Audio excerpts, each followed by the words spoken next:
Kolkata junior doctor హత్యాచారం కేసును సుమోటోగా విచారణకు స్వీకరించింది సుప్రీంకోర్టు. మంగళవారం కేసును విచారించబోతోంది చీఫ్ జస్టిస్ బెంచ్. కోల్కతా అమానుషంపై దేశవ్యాప్తంగా నిరసనలు కొనసాగుతున్నాయి. Kolkata junior doctor rape and murder case ఇప్పుడు సుప్రీంకోర్టుకు చేరింది.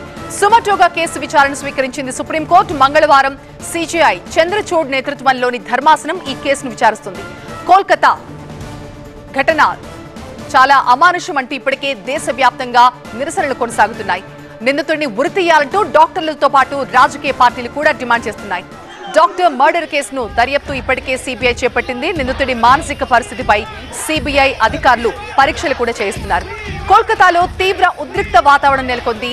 సాల్ట్ లేక్ స్టేడియంలో భారీ ఆందోళన చేపట్టారు. ఆందోళన కారణంగా డ్యూరెంట్ కప్ ఫుట్బాల్ మ్యాచ్ కూడా రద్దయింది. మోహన్ బగాన్, ఈస్ట్ బెంగాల్ క్లబ్ల మద్దతుదారులు ఉమ్మడిగా ఆందోళన చేపట్టారు. అభయకు న్యాయం చేయాలంటూ డిమాండ్ చేశారు.